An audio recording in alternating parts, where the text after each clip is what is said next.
Welcome, everybody, back to another special episode of the Amateur Experts Podcast, where we are experts on absolutely nothing.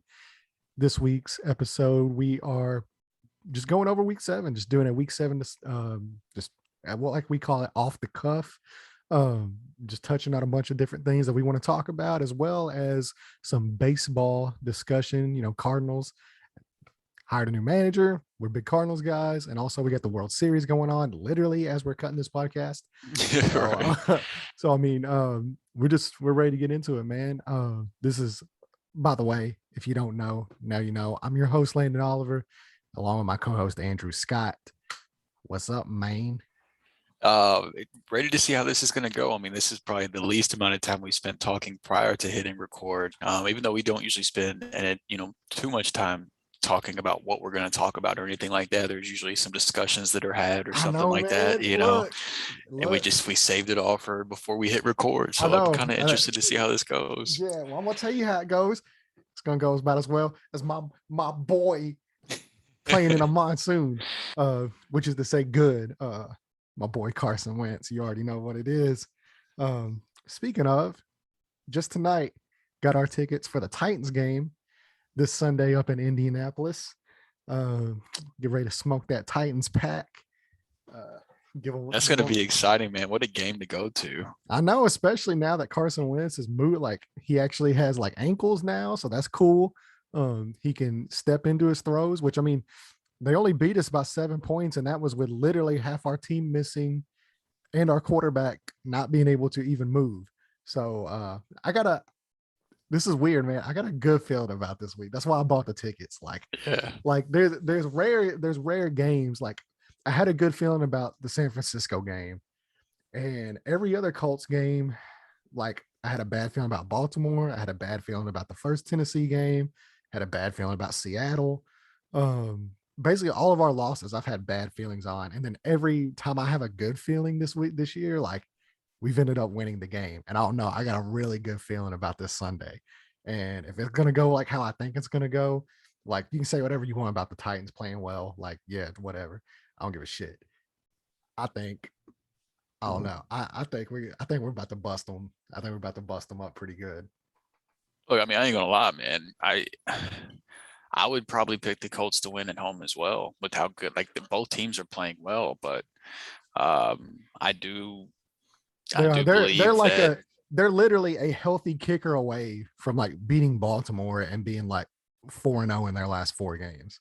Like Yeah, since Carson Wentz and the offense basically kind of started getting healthy, they're 3-1. This is the team right now, the way they're playing out. This is the team that I thought I was gonna have like coming into the year.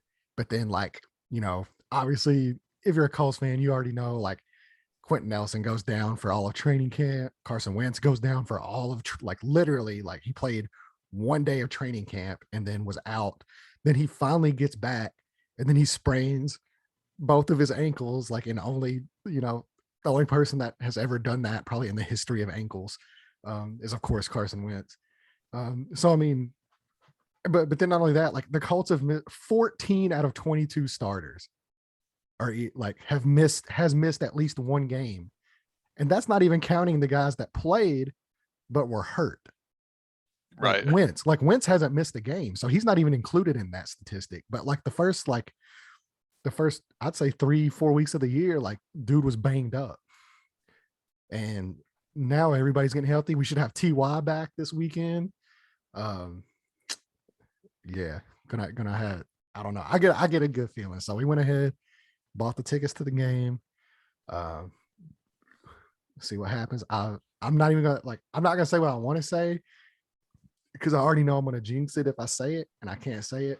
But If you want to call for the blowout, just call for it. no, I'm not saying a blowout. I'm just saying I've been to a lot of Colts and Titans games over the years, like in the last, I don't know, 15, 16 years. I'm not talking about like 1 or 2. I mean, I'm talking a lot. Like I've been to Okay.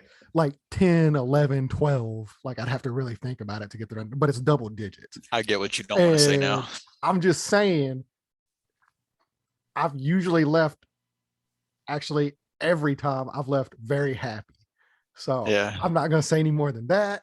But like I No, said, because I mean, we got to give the Titans their credit too. we Because I do, mean, we do, we like do. They, look, just 2 weeks ago, you and I both were on this podcast talking about how the Colts schedule is about to soften up. They're about to go on a run, and then the Titans are about to go on like at least a 3-4 game losing streak. They're not beating the Bills, they're not beating the Chiefs, they're not beating yeah, the Rams. They're like they're supposed to be 0-2 the last 2 weeks. yeah, And I think they're 2 and revisionist 0. history too. Like now that we know what the Chiefs are, like that's. I mean, I don't even think last week was that impressive of a win, considering like what the Oh, Chiefs come are. on. No, I mean, like, dude, Holding that like they offense beat to it, 3 points is bro. impressive. Oh, I mean, yeah, that part's impressive, but I mean, like, as far as like Like putting you up beat a points on the 500 team. Like, Yeah, say what you want about which. I mean, look, we're gonna talk about the Chiefs. I'm gonna talk about the Chiefs. we can roll right into it. I mean, Okay, man. let's talk about it. All right, let's roll about the Chiefs. Look, man, this whole thing of like with the Chiefs of like Patrick Mahomes is basically everybody's just trying to absolve Patrick Mahomes of the blame, like for this team. And that's just crazy to me to think about. Like a dude that has literally had double-digit like he's had a turnover in like every game, basically. Like sometimes more, like almost every game. I The think he last, has every game, yeah, right? like Like what is it, maybe like the six last, straight. yeah, like 6 or 7 straight. Like he's had a turnover. Like, how do you take a dude that's throwing like leads the league in interceptions with Zach Wilson, along with a lost fumble? And everybody's like, oh, well, it's not Patrick Mahomes' fault. Look, this dude, have you seen the like statistics on like the dropped interceptions over the last couple of years? Like, have you seen like, I've never actually seen it, but I have heard you bring it oh, up in the yeah. past. So look, last season, I'll go back for the last 2 years because that's what everybody's kind of been on, like the Mahomes, like is the baby goat discussion.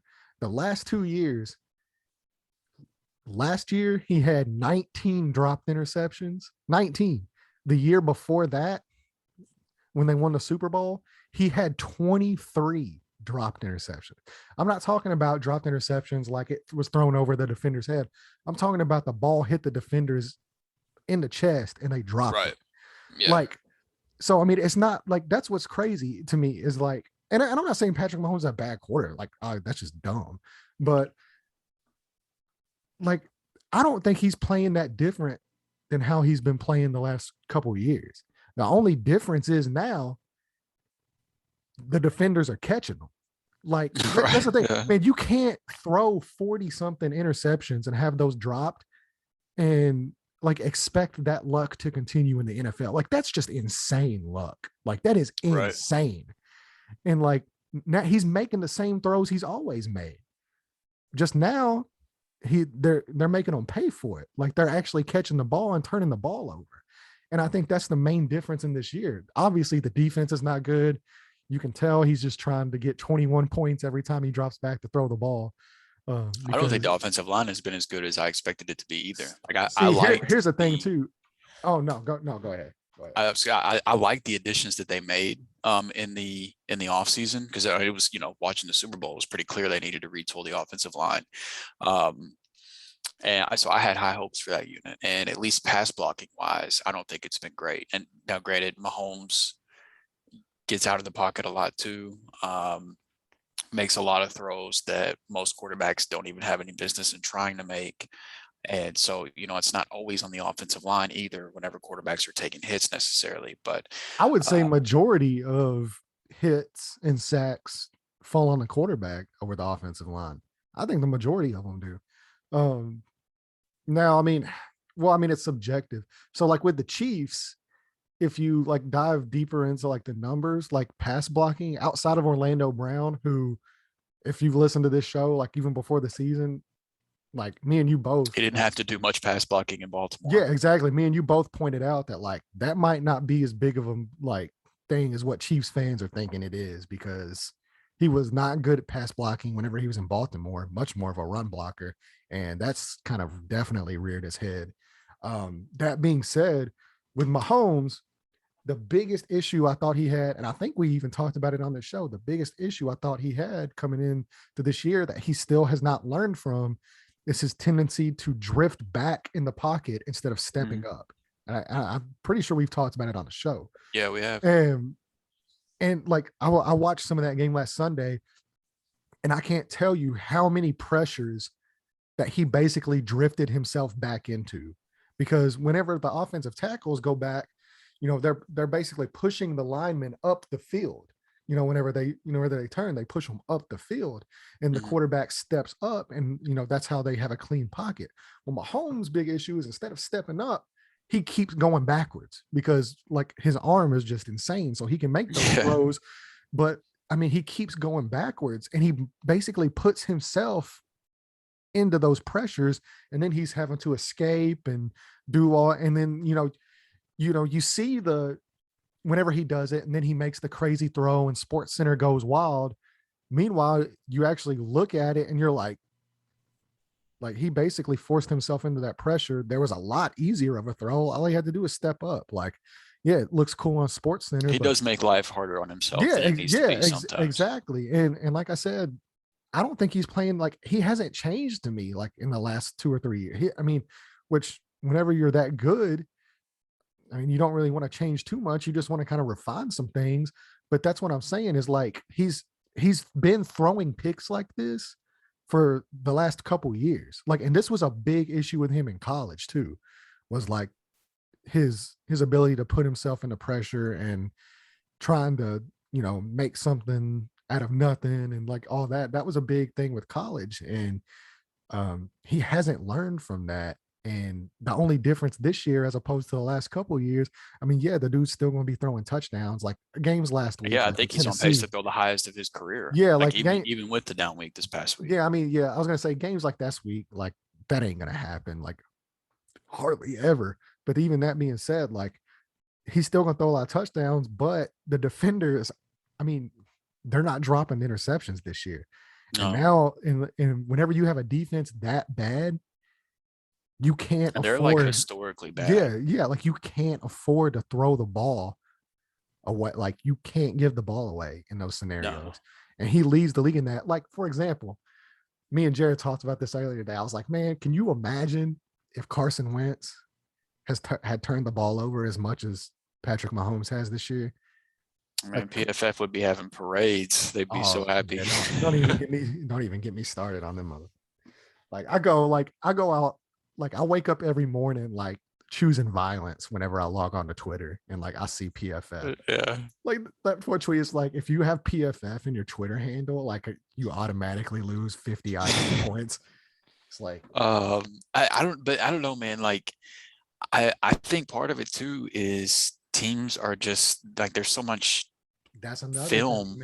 Teams are just finally starting to adapt. It was like, it was almost like whenever Belichick exposed McVay's offense with Goff in the Super Bowl.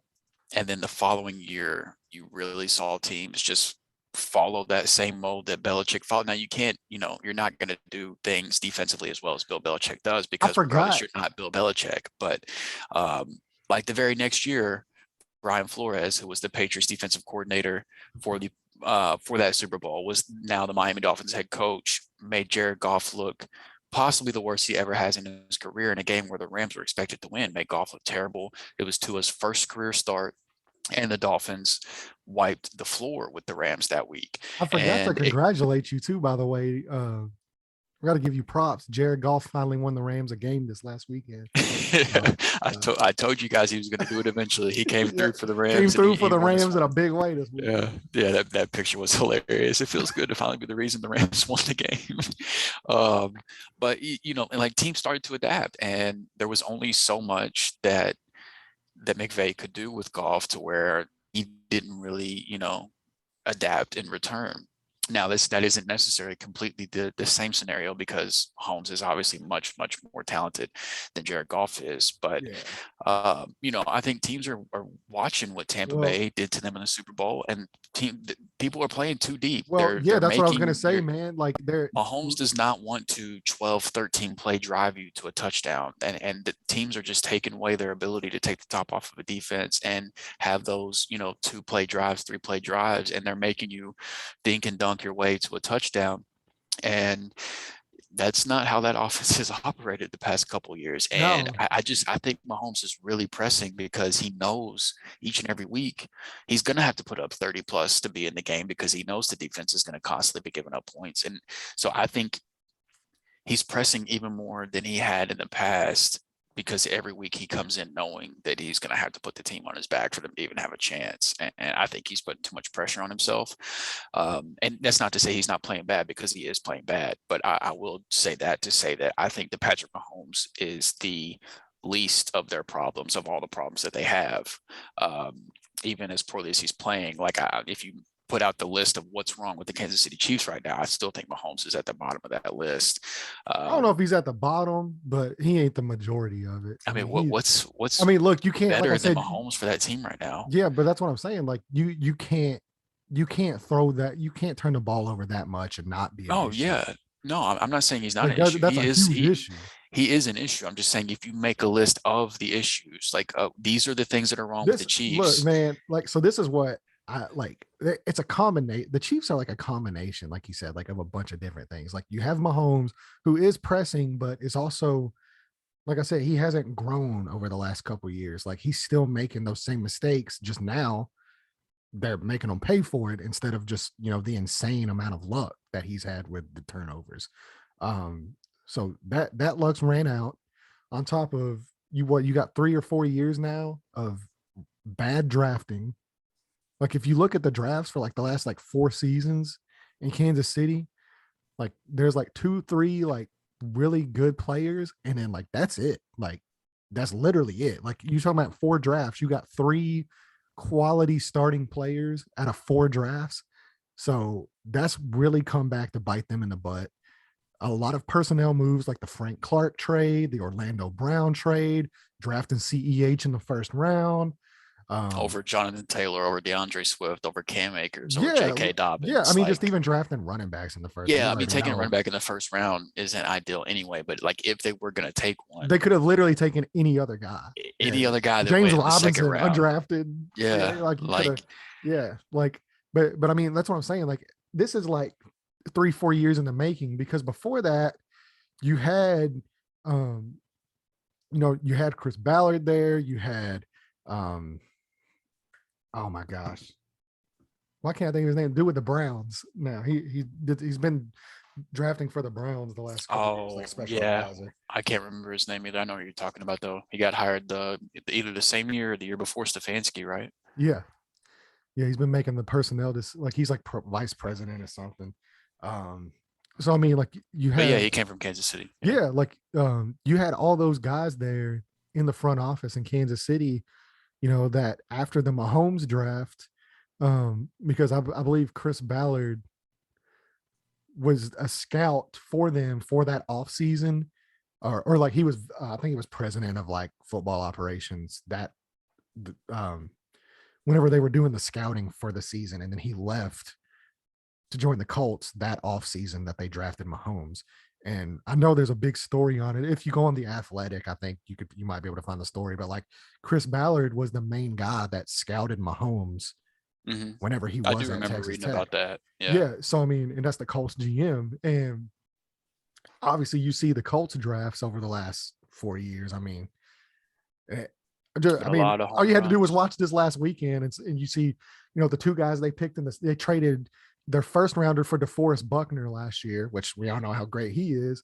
And then their 2 second-round picks were Michael Pittman and Jonathan Taylor. And those guys like are emerging as like legit stars. And they're like Michael Pittman, like that dude's really good high point that ball at the end of the game. That dude has been like the last like 4 weeks, like since Wentz has been getting healthier. And like, I think now he's almost to 100%. That dude's a fucking dog. Like, yeah, it was nice. Like, I mean, he's been mossing people. Like he mossed those dudes in Baltimore. He fucking made he made old dude look awful, like in San Francisco, like this last weekend, like drawing tons of DPIs. But I mean, it's bad drafting, it's bad free agent signings, um, and now they're at the luxury of like now you've signed all these dudes to mega extension. Like they traded a first for Orlando Brown, who hasn't been good, and then they've signed him to a big extension. Like you can't just cut bait. Like you can't cut bait with Tyreek. You can't cut bait with Kelsey. Like those dudes, and those guys definitely aren't the issue. I think Orlando Brown might be an issue, but then they signed like the big extension to Joe Thuney, and they gave the money to Frank Clark, and I still like the Thuney extension. yeah, I mean I don't think it's bad, but I'm just saying like whenever you pay that many guys that big money to where you can't get out of those contracts or anything, like you can't afford to miss in multiple drafts because you've got 6-7 guys as the core of your team that are taking up 80% of your cap, and the other 20% you have to hit on.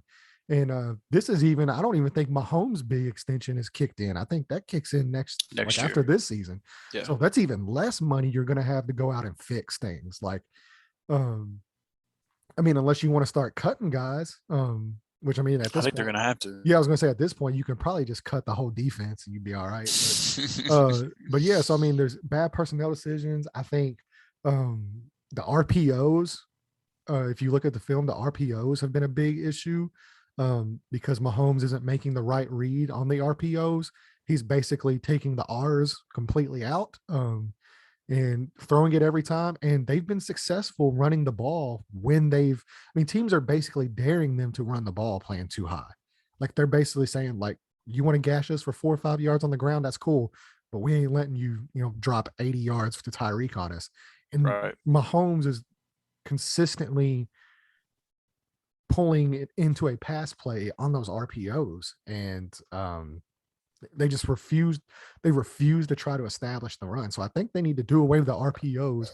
I think they need to just call some fucking running plays and line it up under center a little bit more. Yeah, I mean, and especially too, like you paid all that money for Thuney. Like, say what you want about Orlando Brown pass protecting. There's a great running tackle, great run blocker.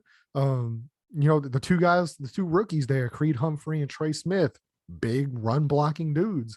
Like Humphrey hasn't looked all that bad. Like Humphrey's been fantastic. Like I think he's been good.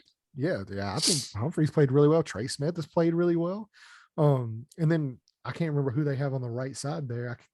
It just kind of escapes me because I'm not a huge Chiefs fans, but I mean, obviously I do try to watch the games as much as I can and look back on the film.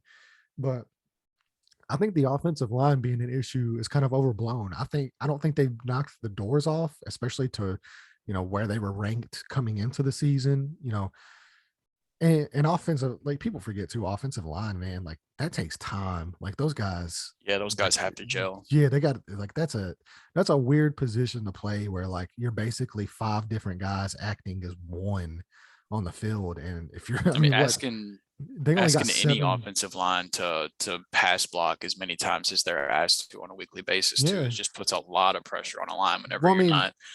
Like it's just the reality. I've never played offensive line before, but I would think I would rather run block than pass block.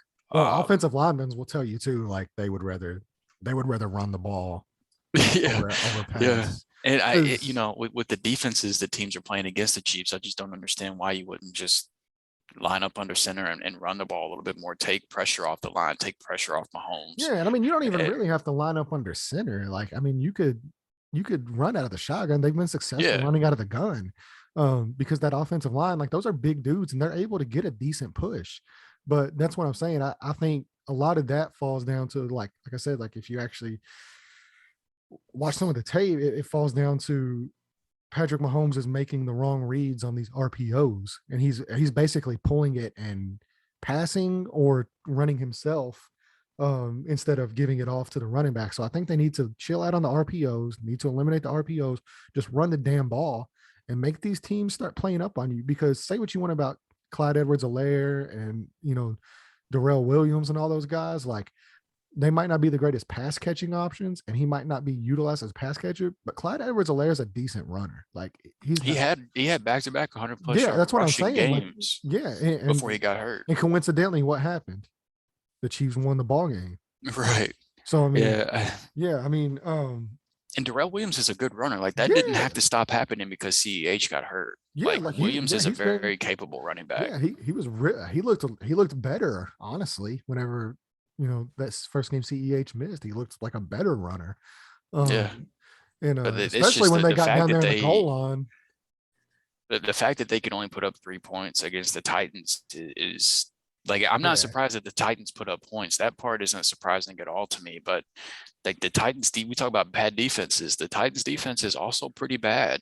Not And even pretty bad. Like they're like I believe that's what makes it so crazy. Like their secondary was ranked like 31st in the league, like going into the game. yeah, and they couldn't muster more than 3 points against the team. And it's not, look, they 3 of their next 4 opponents are the Packers, the Raiders, and the Cowboys.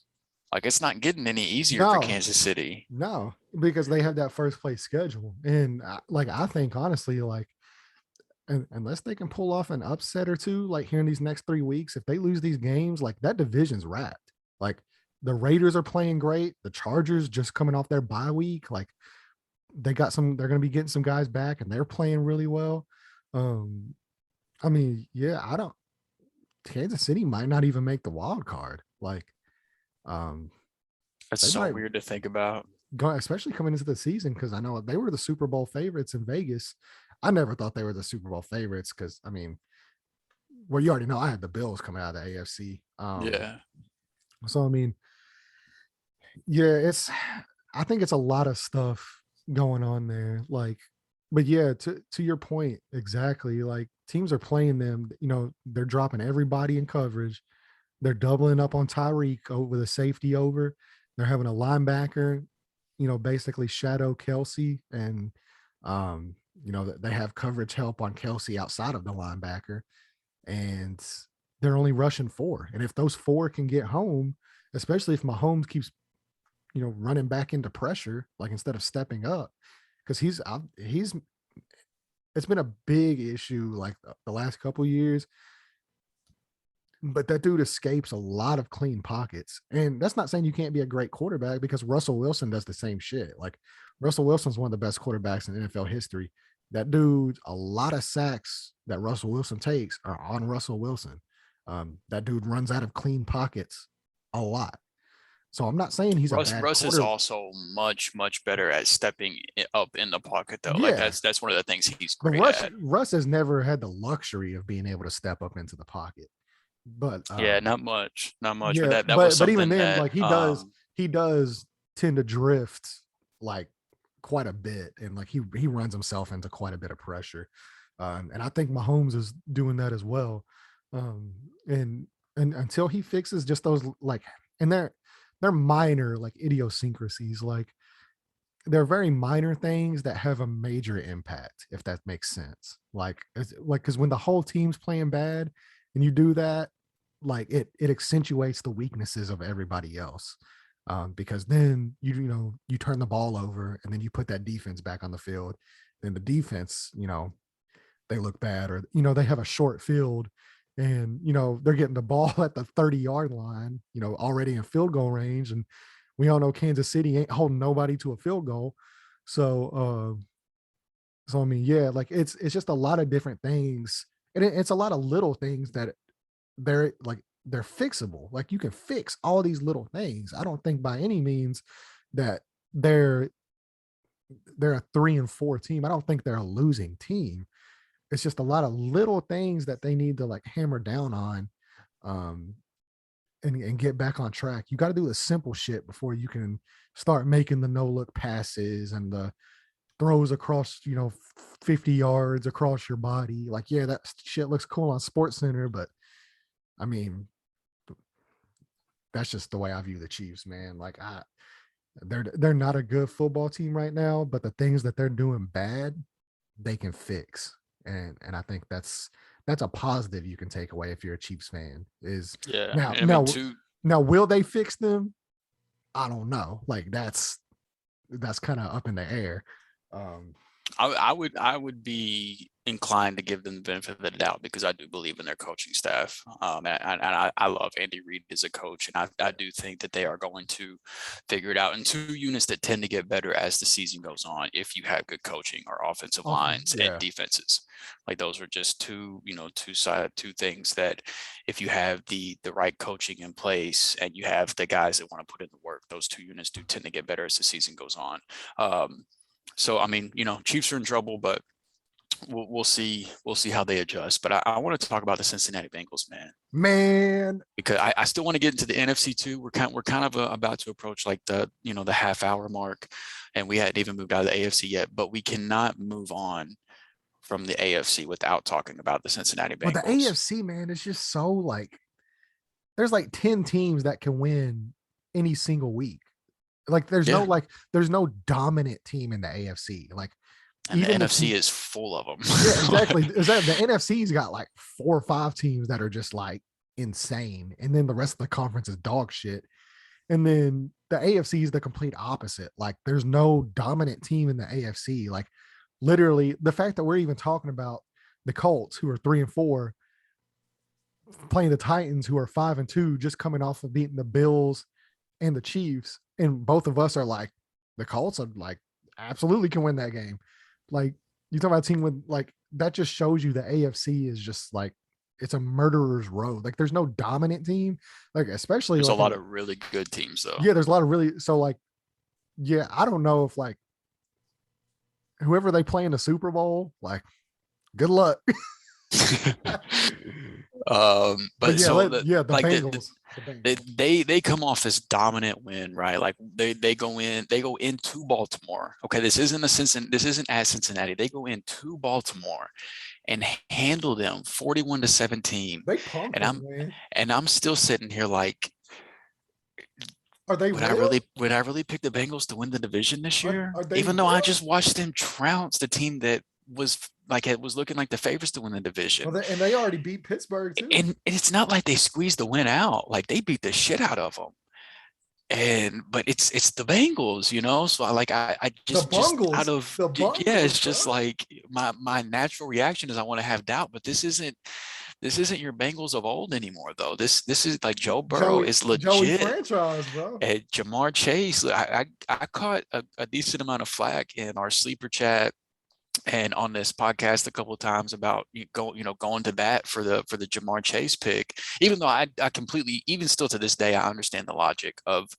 thinking that they should take Penei Sewell because their offensive line looked terrible on paper, and Penei Sewell looked like an incredible offensive line prospect, like, and he has been good. Been really good. Yeah, like if Cincinnati would have taken him, I still think they would have been happy with that pick too. But I don't think they're winning like they're winning now. Jamar Chase just has made too much of a difference, and it's literally like watching these guys in their national championship run LSU all over again. Like they did not skip a beat. That chemistry is something to behold. And Jamar Chase and himself, I mean, there's a reason he's on the YouTube thumbnail this weekend for this weekend's games. I mean, the guy he's unreal, man. Nobody can tackle him. Nobody can cover him. He didn't play football for a year and a half. And he's sunning entire NFL secondaries every week. Yeah, and it's not like he's like wide open. I mean, like, yeah, some of them he's wide open because of how good he is as a route runner. But on that touchdown, touchdown play this week, just ran through like 3. Yeah, he ran through like 3 dudes like nothing and just took it 80 yards to the house. And the defense deserves a lot of credit. They are a lot better than I thought they were going to be this year. That's what I want to touch on. So, as much as I love Joey B, as much as I love Jamar Chase, and we're both noted on the show, having mad love for both those guys. Mm-hmm. The reason why they're winning ball games right now is that defense. Bro, that defense has like stepped up into a major way. Their defense for the season is giving up 18 points per game. The Cincinnati Bengals defense giving up 18. Trey Hendrickson has been a monster on the defensive line. If you were thinking that last year with the Saints was a mirage, like, oh, he's in a contract year. Yeah, like he's better. he's better this year. They let Carl Lawson go, sign Trey Hendricks into a big extension. Everybody in the offseason was like, what are y'all doing? Like, this dude's a one-hit wonder. And, just so happened to come on the year he's having a contract year. And he's been worth every penny there. That secondary, that's the biggest difference to me, is that secondary.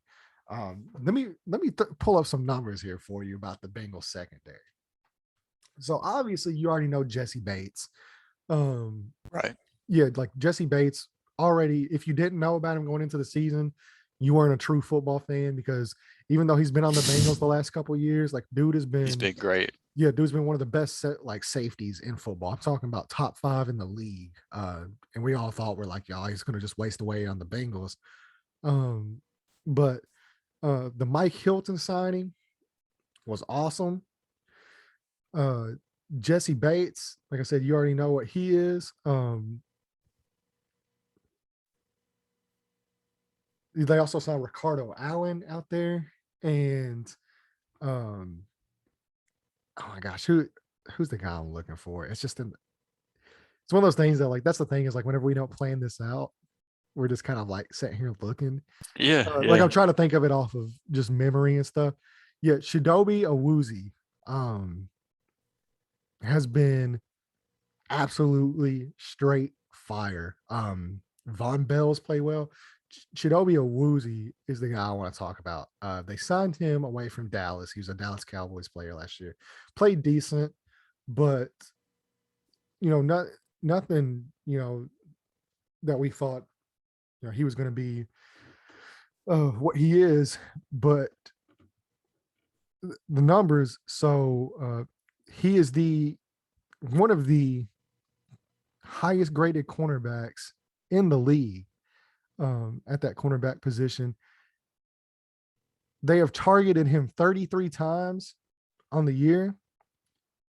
He's only allowed 18 receptions for 55% for 170 yards and no touchdowns. Like, that's some fire ass cornerback play. I mean, that dude's been good along with but man, like their defensive line, like DJ Reader has been playing really well for them at the D tackle position. He's been causing some havoc there on the interior. Trey Hendricks, Sam Hubbard was great too. Yeah. I mean, I just can't get over this Bengals defense. Like where did they come from? And I know we were both Zach Taylor skepticists. Like, we're both like, I thought he might get fired this year, because I expected them to come you in weren't last the only place. one. Yeah, like there's a lot of people, and that dude's been like out coaching a lot of really good coaches, man. Like that Sean McVay coaching tree looking kind of good. Teams are looking kind of smart for hiring anybody that Sean McVay talks to or sits in a room with. He's been better than Kyle Shanahan. I'll tell you that. Like, that's a discussion that's too long for tonight, but that's another discussion that I would really like to have at some we got point. Next Tuesday. Sean McVay versus Kyle Shanahan. Do we know any Falcons fans we can get on here? I do actually know one Falcon fan. He's in our 32 team league. His name's Iverson Ware. He's a Falcons fan. I bet they have some thoughts on Kyle Shanahan. Yeah, I'm sure they do. Yeah, from that Super Bowl. But another, just really quick. No, I mean, I think Riley Reef deserves his props as well. That was, they brought him over from Minnesota, and that was kind of their way of, or at least I believe they drafted an offensive lineman later on in the draft too, after picking Jamar Chase in the first round. But Riley Reef was the big acquisition on the offensive line this offseason for Cincinnati. The offensive line that was under much skepticism, rightfully so, for how they looked the year before. They basically got Joe Burrow killed last year.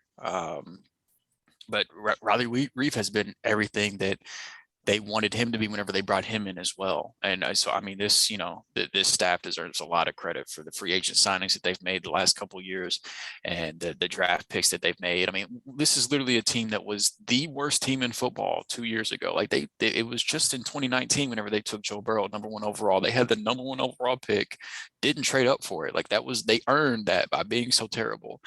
And now we're talking about them possibly winning the AFC North 2 years later, which was considered probably the second most competitive division in football coming into the season.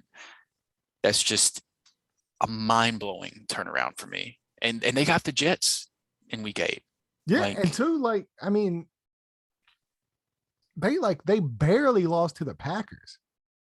I mean, like, barely. yeah, if their field goal kicker can kick a field goal, Yeah, then they might win that game too. So that's what I'm saying. And like we're it's not like they're sitting over here like beating up on like powder puff teams, like like the Jets or the Texans or some of these other teams. Like they're taking it to some like damn good teams. Like I said, if their kicker could kick a field goal, like they beat Green Bay, and we all know how good Green Bay is. And then on top of that, like punking the Ravens, punking the Steelers. What are some of their others? The one loss to they beat the Vikings week 1, that overtime game. I don't think that's a bad team.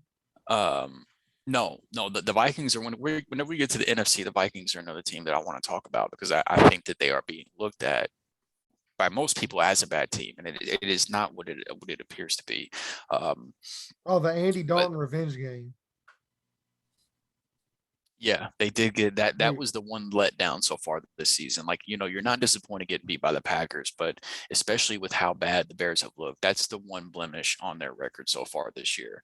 But with a team that's growing like this, that was only the second game of the year, it's a lot forgivable to lose that game in week 2 than it would be to lose that game in week 15. Right. It's kind of how I feel about that. Well, a lot of people say, like, especially like this year, like a lot of people have said, like, September is preseason. Like you start learning in October, like what teams are really like. That's why I'm a little bit more like higher on Indianapolis or like the Bengals, like these teams that like since they got through, those first 2 or 3 weeks and they got a little bit healthier, maybe they got some guys back that missed the preseason. Or I mean, guys just take a little bit to gel, like, and now that they're gelling, like these teams are, railing off, 3 out of 4 wins, or I think like the Bengals, I think it is 3 out of the last 4, like they've won, and they've been against some really good competition. And it's telling, which teams get better now that we're almost halfway through the season, as opposed to like teams that are getting worse. Like that's whenever things get a little more telling, with the NFL. Right. That's why I'm a little bit more concerned about the Chiefs than like what a lot of people are, because the fact that like they get worse, it seems like on a weekly basis, that it worries me, like that they're not sitting there like they're just trying to do too much. Yeah, the Browns are another team that kind of comes to mind for me whenever we in the AFC, when we talk about that I was really high on, that I'm almost ready to just concede the loss, because I mean, the reality is Cincinnati and Baltimore both, even if the Browns do get healthy and they get right, Cincinnati and Baltimore both look like better teams. And so that's probably going to be one of my bigger misses this year from how it's looking. The Browns are the Browns, man. Yeah, like that's what I get for trying to trust the Browns. But, before the season, I would have said the same thing about the Bengals. It's just the Bengals are what I thought the Browns were going to be, basically. Well, there's the difference between Baker Mayfield and Joe Burrow. Yep. I mean, I should have stuck with my off-season team of trusting the quarterbacks, and I would have gotten that one right. But I mean, in reality, I would have picked Lamar. I wouldn't even pick Burrow, because I had no idea that the Bengals, I didn't think the Bengals as a complete team were going to be this good. Well, no, whenever we did our division thing, like we said, like we gave them some they were doing. Like we just thought that this year, I thought that they were a year or two away. Yeah, exactly. We thought that what they're doing now was going to be next year, or like the year after they a couple of those pieces kind of solidify themselves a little more. But the NFL, man, like these guys are coming in and just popping off right off the bat. They're growing up quick. So I mean, and the thing is too, what's scary too, especially if you're like a fan of that division, is like as long as the owner doesn't get in the way, like these dudes are just going to get better every year. Like the more comfortable they get playing in the NFL, like they're gonna get better. And it's a scary thing to say Jamar Chase is gonna get better. Yeah. I mean, well, you said he hadn't played football in a year and a half, and he's only 7 games into his rookie year. Like, can you imagine what this dude's gonna look like in year 3 or year 4? Like, he might be a top. I don't even think he might be. Like, he's a top 5 receiver in the NFL out the gate. Like right now, top 5. Top 5. I don't really want to argue that. Because I don't think you can. I don't think. Well, definitely the numbers don't back it up, but just No, I the mean film. he's a top 2 wide receiver if you want to go off Yeah, numbers. well, that's what I'm saying. But like, I mean, the film, like, the film backs it up. Like, there ain't nothing this dude ain't doing. Like, I mean, that's. I mean, also too, like, since we're speaking on top 5 receivers, can I show your boy some love real quick? Cooper Kupp. Cooper Kupp, man. But let me tell you this. I don't care that he's, not tall. I don't care that he ain't the fastest guy. I don't care, he ain't Julio Jones. He don't look good in shorts. Right. That motherfucker. I mean, that's the reason most people want to leave him off these lists, is he don't have the physical attributes. Exactly. But man, I ain't never seen somebody get so damn open on every single snap. It is insane. Every time I watch a Rams game, I'm sitting there and I'm thinking, like, why don't they just fucking cover Cooper Kupp? Like, just somebody they like put like 2 dudes on him, and then they try. Yeah, exactly. And then they'll double team him. I'll go back and look at the film. Like a few days later, I'll go back and watch it, and I'll see 2 or 3 dudes in that direction, and he just makes a cut, or he just does, he looks somebody off, or like he just makes a move, and he just like there ain't a dude within 10 yards of him, and I'm just like, there ain't nothing you do about that. Like, I want to put some perspective on what Cooper Kupp is doing here, because it is, I mean, you're literally, if it's cool if you're a Rams fan, and you probably already know this, but if you're not a Rams fan, you're missing out on one of the greatest seasons in wide receiver history, out of anybody ever that's played the game. So Cooper Kupp is, speaking of, do you see the Julian Edelman tweet? Julian Edelman was watching, I guess he was watching the game, and he said Cooper Kupp is just so gritty, and he has a high motor, in quotation. Using the white guy narratives. Yeah, that's funny. Man. Yeah, so right now, Cooper Kupp is on pace to break Calvin Johnson's single season receiving yards record, which was 1,964 yards. He is the first player in the Super Bowl era with 800 yards and 9 touchdowns in his team's first 7 games. He is first in yards, first in touchdowns, first in receptions, first in third downs, or first in first downs, first in plays of 20 yards, and he is second in plays of 40 yards. So every, like, basically receiver statistic, he's number 1 at. Also, he's first in yards after catch as well, which is another mind-blowing thing. If you're not a Rams fan, or if you're not just a huge football fan or a Cooper Kupp fantasy owner that watches the games on a regular basis, you probably don't really understand how good this guy is after the catch, because he doesn't have the top end speed. He doesn't have the insane strength, but the man breaks tackles just like nobody's business. His football IQ is just so incredibly high, and he knows where he needs to be on the field, how to get there. And he's got a quarterback now that is, where Goff might have been hitting him on 50% of the times he should have been hitting him. Stafford still has missed him a few times. You can tell that they're still, they didn't play any preseason games together, so you can tell they're still trying to gel. Need a few more breakfasts together. Yeah, they need to eat a couple more breakfasts. But I'd say 70, 80, 85% of the time that they're throwing and catching it, they're on the same wavelength. And it's just, and then whenever you talk about McVay scheming guys open too, I mean, it's just been such a beautiful thing to watch, man. So now that we're we just got to talk about Jamar Chase. Now we're talking about Cooper. I want to throw this at you. I don't know if you've seen this or not. Okay. This is crazy. So if Jamar Chase, as great as he's been, had caught an additional touchdown every single week of the season, if you add 1 touchdown every week for Jamar Chase, in addition to what he's done, he would still be behind Cooper Kupp in points. I didn't know that. Yeah. That's crazy.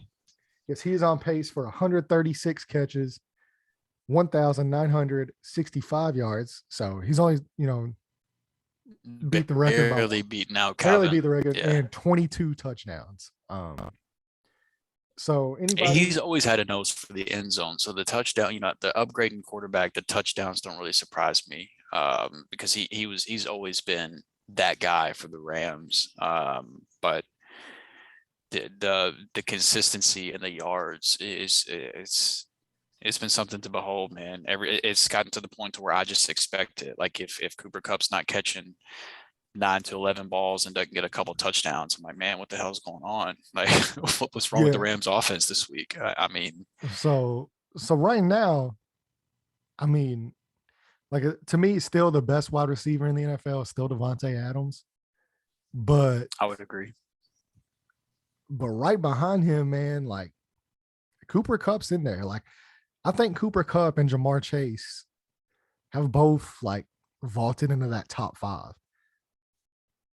It's so, yeah, I mean, I really don't have any problem with that, man. It's just like the wide receiver position, more than probably any position in football, might be the most difficult to make like a top 5 for, because there's so many extremely talented guys that play that position right now. Like the wide receiver position has seen such an influx of talent the last few years to add to what was already a talented position. And then these last couple draft classes, man, I mean, it's wild. It's insane, man. Because like you talk about like guys that you can argue that are top 5 just from the last couple of classes. Whenever you've got Justin Jefferson, CD Lamb, like CD, he's not there yet, but like he could you give him one more year or maybe just a few more weeks, like because they're coming off a bye, but he had a big game right before their bye week. Like give him a few more weeks, and people might be trying to argue that.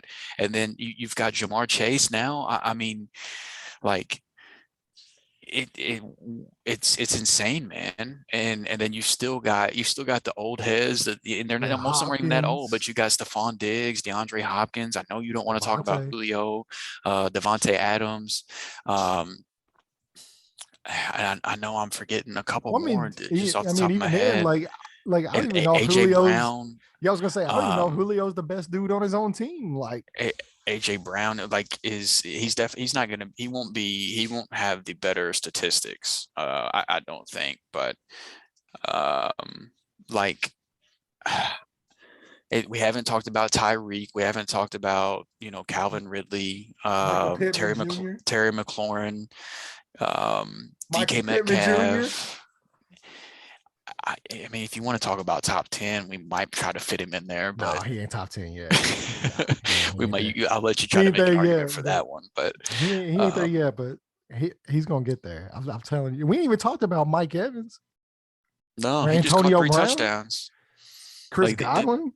The wide receiver position is just unreal, man. There is so many extremely talented guys that play that position. Great wide receiver. He is a wide receiver. Like I mean, he lines up. He's considered a tight end. He lines up in line a little bit, like a tad, but that dude's incredible, man. But it's just that position where we are spoiled at that position. It's insane. I know we talked about this coming into the season, but like especially now that like we're actually a few weeks in, like especially if you play in dynasty leagues, how wild is it that like you might have more than likely you have the current running back 1, wide receiver 1, and tight end 1 that came out of one dynasty, like came out of one draft class. Because like we ain't talking about Najee, like he's 22 years old. Now I still don't think he's Jonathan Taylor. I think Taylor's dynasty RB1. Swift is right there too. Like my boy Swift. I should have been on him instead of Antonio Gibson because you know who's right behind Derrick Henry for number 2 running back in fantasy. Yeah, I've got a couple shares of Swift too. Yeah, I'm aware. So I mean, he's a bad dude. But yeah, I mean, you realistically could have like Jamar Chase is absolutely wide receiver 1, and Kyle Pitts is absolutely tight end 1 for dynasty leagues. I mean, like I said, for dynasty I leagues. think Yeah. you could even argue, Najee, especially if Pittsburgh gets a quarterback and I don't even know if they need a quarterback because Big Ben just be throwing that dude like 15 balls a game. Right. But yeah, like their offensive line gets better. Like Najee's been gold his rookie. Like he's still a top 5 run. He took the week off this last week off a bye week, and he's still top 5. Yeah, because So he was top 3 3, yeah, going into the bye. he was running back 3 going Mhm. into the bye. So I mean, yeah, like that's a wild ass draft class, man. Like you picked Kyle a Pitts good. is making me so I proud. was gonna say, man, you picked a good year to swindle everybody out of their first rounders. I was, I was very bullish on this class, and they're making me. Proving you right. I'm still sad that I missed out on Jamar Chase in the actual draft, but I mean, it kind of worked out for what my team needed. But so I mean, the AFC is a big clusterfuck, basically, of really talented teams that don't seem to want to. Nobody wants to pull away. And then the NFC is a handful of teams that are saying we are just flat out better than everybody else in the NFC, and that's what I want to talk about real quick. That might not even be NFC. I mean, it might be the NFL. Like they're on top of everybody. Like I think you could argue the best 4 teams in football right now are all NFC teams. I would agree with that. I think that you would name off Tampa Bay, the Rams, Green Bay, and Arizona, and the Cardinals. Yeah, I think you name off those 4 teams before you get to Buffalo. Yeah. And there's only really one other NFC team I would put into that group, which is the Dallas Cowboys, but I would put the Bills above them. But those are the 5 teams that have clearly separated themselves in the NFC. The 49ers are a little bit of a mess right now. The Seahawks, without Russell Wilson, the Seahawks are no chance. They're a talk. Like if you take Russell Wilson off that team for an entire year, they're fighting for a top draft pick. Like that's the difference that Russ makes on that team. They have the exact same point differential through the 3 games Geno's played as the same games that Russ played. The exact same point difference. That's crazy. That is a little crazy. It's wild, isn't it? But I mean, it is kind of crazy. No, I mean, that's just another one of these PFF stats. These little computer. You can always stats. pull number. There are enough stats out there that you can find. That's just one of these little at PFF Landon said Geno Smith is as good as Russell Wilson is because the numbers back it up on the computer. So yeah, but because just looking like the Seahawks played the Colts, the Titans, and the Vikings. Which are all 3 good teams. And the 49ers with Russ. And then Russ got hurt in the Rams game. And then they played the Steelers and the Saints. So smaller sample size, and the Steelers and the Saints are probably the worst teams they've played this year. That game. That also. That game was awful last night. If it wasn't for Alvin Kamara, that game would literally have been unwatchable. But so if Russ isn't playing, the Seahawks aren't even worth talking about. So the NFC West is pretty clearly Arizona and the Rams. The NFC South, New Orleans might be a wild card team. But they're not a team. They're not a team worth spending much time talking about. Like it's clearly Tampa. Yeah. Exactly. The NFC East, it's clearly Dallas. Like Washington, their defense just is not what it was supposed to be. The Giants, the Eagles, no thank you. Like the only team I think that is worth talking about that is not one of the dominant teams, and we haven't talked about the Packers yet. The Packers are another team that is clearly dominant. But the other team I think worth talking about is in their division. And I think it's the Minnesota Vikings. I think they are the one just completely dominant team in the NFC that could throw a wrench in the NFC playoffs. Because if you look at their schedule, and I got to pull it up to even be able to be exact here, but I know that the teams that they have lost to, they were early on. The games were early on in the season, and some of these teams that we're now really high on, we weren't extremely high on. So you look at week 1 of the NFL season, they lost to the Bengals in overtime 27-24. And you're like, oh my God, they lost to the Bengals. What are they doing? And now we're talking about the Bengals are literally the number 1 seed in the AFC as of today. Like if the NFL playoffs started this week, the Bengals get the bye. Week 2, they lose by 1 point to the Arizona Cardinals. And we're like, what the hell's wrong with the Vikings? They lost to the Bengals and now the Cardinals. Yeah. Now, so you're talking about if the playoffs started today, the Arizona Cardinals would be the number 1 seed in the NFC. They would get the bye. Okay, so the Vikings are 0-2 to those teams. And then they turn around, they beat the Seahawks 30-17. They lose to the Browns 14-7 in an extremely ugly game. That was like one of the only games this year the Browns looked like the team we thought they might be, at least on the defensive side of the ball. And then they beat the Lions, and then they beat the Panthers. Now, we're going to get to find out real quick if the Vikings are anything, because their next set of games are Cowboys, Ravens, Chargers, Packers. Ooh. That is murderer's row, to where we could be talking about them as irrelevant too. And I don't think that they are going to make any, like, I don't think they're going to throw a wrench in the NFC playoffs like I'm saying that they might be. I'm just saying, if you were to pick a team in the NFC that isn't the clear-cut one of the better teams, I think that they're the team to pick.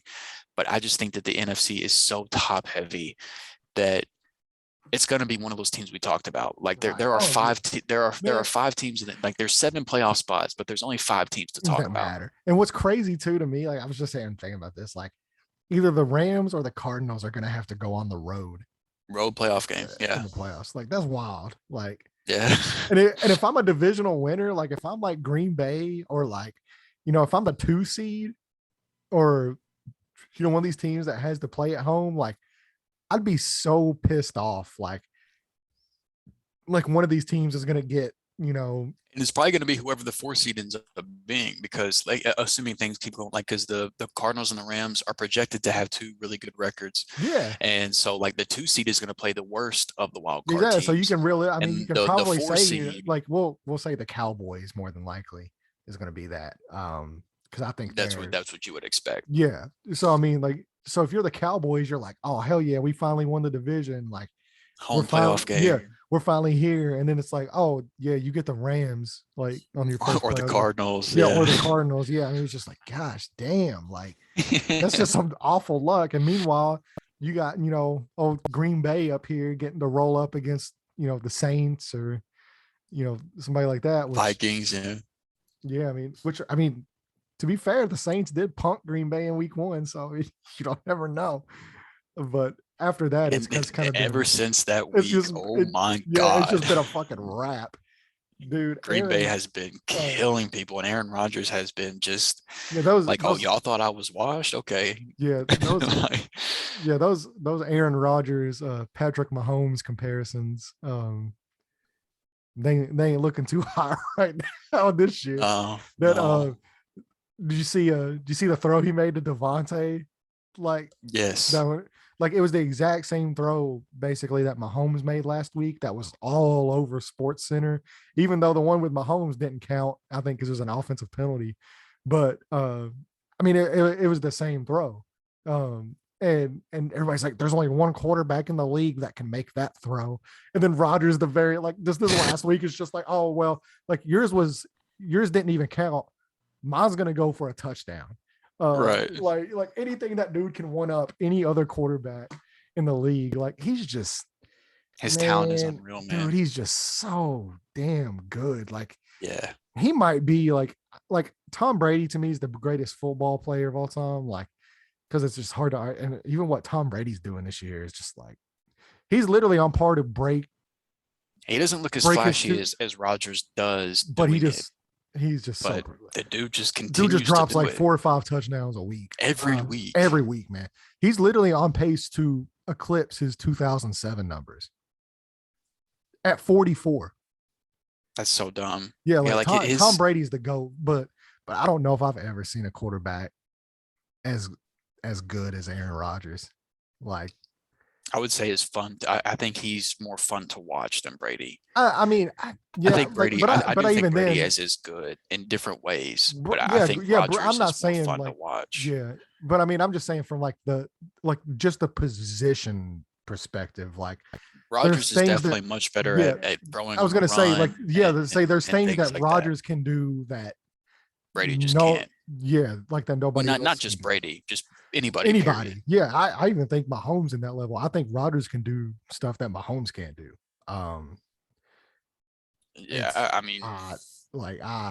It's every week, man. Like every week I watch Aaron Rodgers and he just does something. I'm just like, what? Yeah, I mean, Like, I don't ever want to miss a Packers game, and he's the reason why. Like, it's not like I'm interested in watching that and here's the defense. thing too with that, like it ain't. I mean, yeah, like he's got Devontae Adams, who I think we agree is the The best, best like receiver in yeah, in the football. league. Yeah. Which I think part of that is because of Aaron Rodgers. Oh yeah, yeah, But absolutely.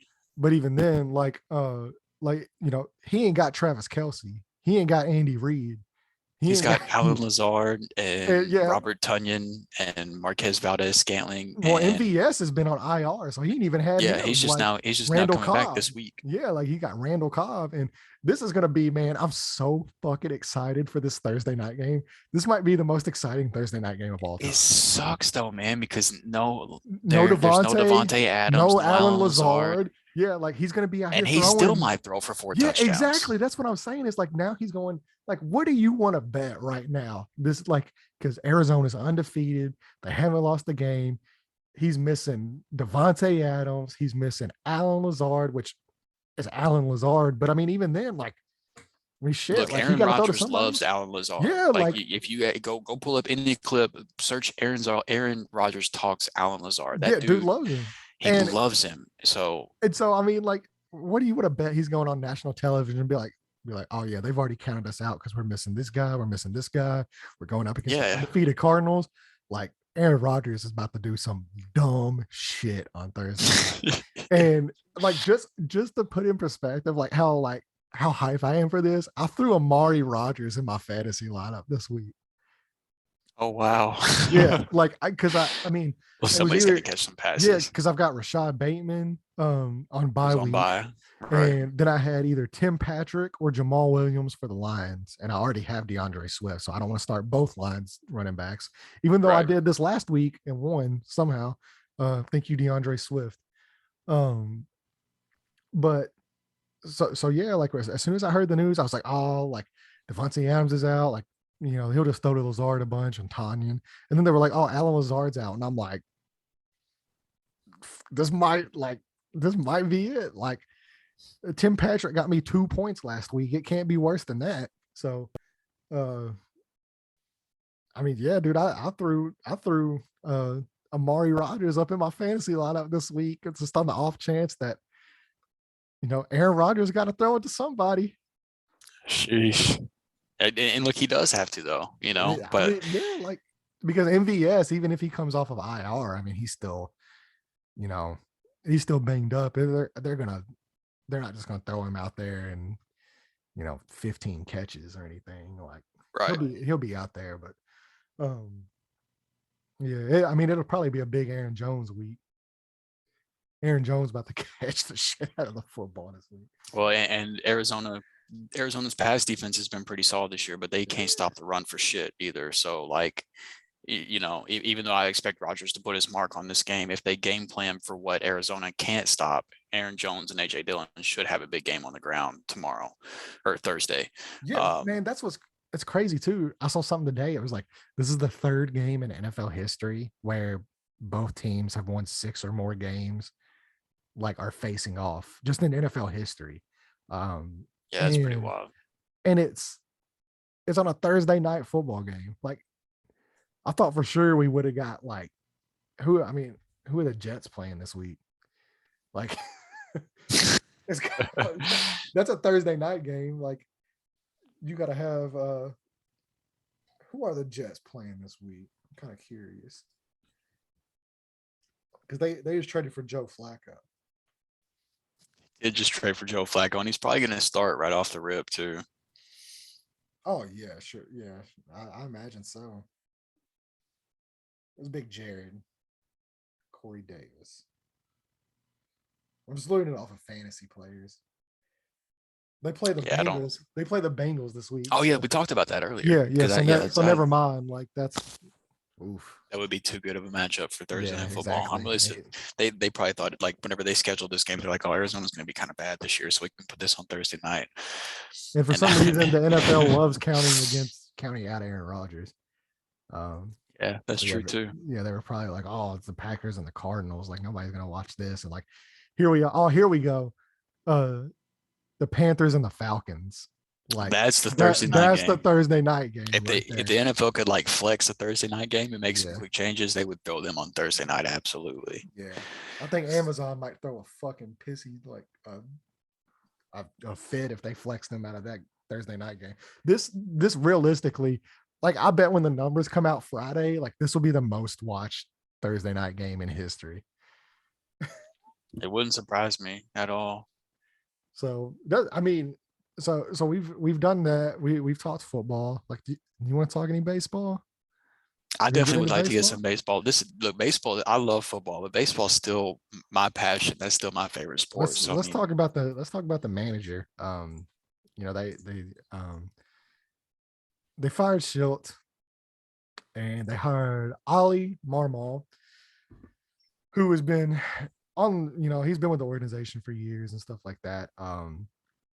So he got in drafted by typical the Cardinals, Cardinals. yeah, I was gonna say As a player, I don't think he made it past high A ball, but he got drafted by the Cardinals, and the scout that scouted Marmol was Mike Schilt. I don't know he if you took knew his that or job. not, but Yeah, yeah, I yeah, saw Mike something Schilt about it. was the scout that scouted Marmol that had the Cardinals draft him, and now it's kind of come full circle, and he has replaced Schilt as the manager. And he talked about, I don't know if you got to watch his introductory press I haven't conference. seen it yet.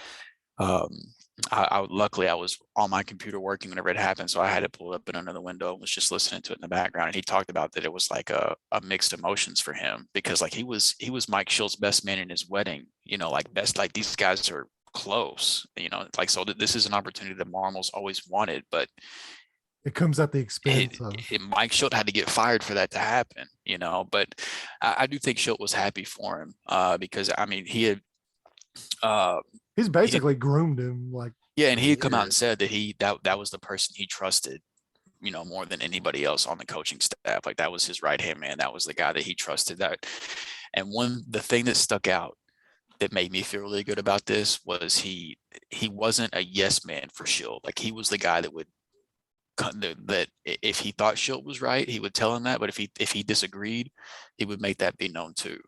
And he wasn't afraid to speak up and say, hey, I think we should possibly look at doing this instead. Now, you know, how much Schilt took that, or Schilt ended Yeah. up going with Like, his hey, own. let's not throw Reyes out at the end of the season. Right. We shouldn't do that. Yeah, exactly. But it's really interesting because I mean, you know, whenever Matheny got fired, Mike Schilt was the bench coach, and then he got promoted to head coach. And now, you know, Mike Marmol was the bench coach last year. Now he's promoted to the head coach. And so there is a coaching vacancy now for the Cardinals on the bench coach. So, uh, Next you head know, coach right there. yeah, if you want a head coaching job, maybe you should go. Maybe you should take that bench coach job for a year or two.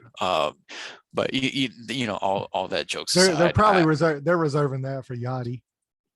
probably. I have saw that they have had discussions with Skip Schumacher, possibly trying to bring him on the coaching Oh, staff, which I yeah, think would be that's a dope. great hire. Look, He, I just want the thing that I want out of this.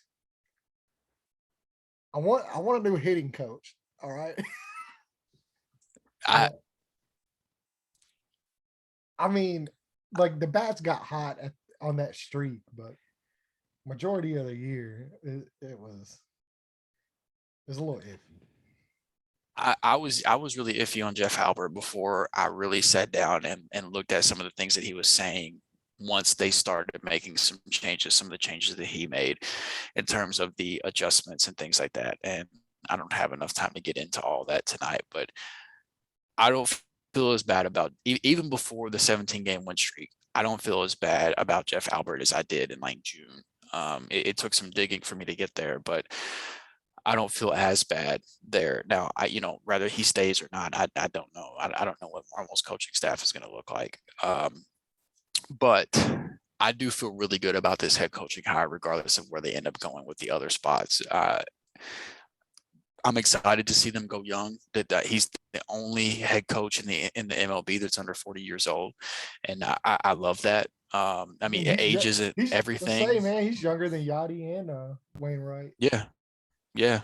He is. And he talked that they in the press conference they tried to make his age a big topic of discussion, and every single time, whether it was there was one question that was phrased as, is it a disadvantage to be younger than the guys that you're coaching? And then there was another question that was phrased as, do you look at it as an advantage of being a younger and being able to relate to the younger guys? And both times he answered pretty much the same way, saying that age really doesn't factor into anything for me. I don't think it's an advantage or a disadvantage. If you prepare like you should, if you put in the time, if you have honest conversations with your players, if you show them respect, and you just approach the game the way you should, then that's all that should really matter. And like, just listen, I could go back and listen to his entire press conference all over again, and the entire time I was sitting there listening to it at work, I just had this big ass smile on my face because everything he was saying.